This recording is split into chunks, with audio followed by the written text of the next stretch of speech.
కేఫా Thomas, disciple of Jesus. యేసు 12 మంది శిష్యులలో తోమా ఒకరు.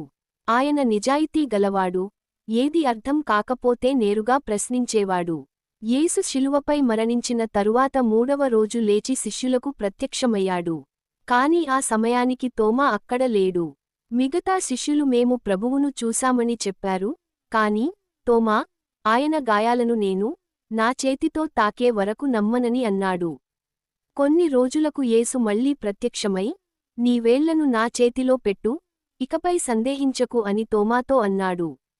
వెంటనే తోమా కళ్లలో నీళ్లు పెట్టుకొని, నా ప్రభువు, నా దేవుడు అన్నాడు. తోమాని దిదుమ లేదా డౌటింగ్ తోమా అని పిలిచారు.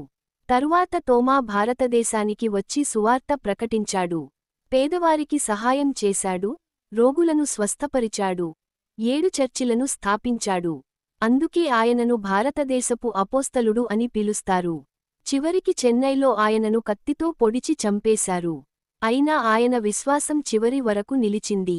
కుడి చూపుడు వేలు తోమా మనకు నేర్పింది, సందేహాలు మనల్ని ఆపవు, కాని నిజం తెలిసినప్పుడు విశ్వాసం మన జీవితాన్ని మార్చేస్తుంది.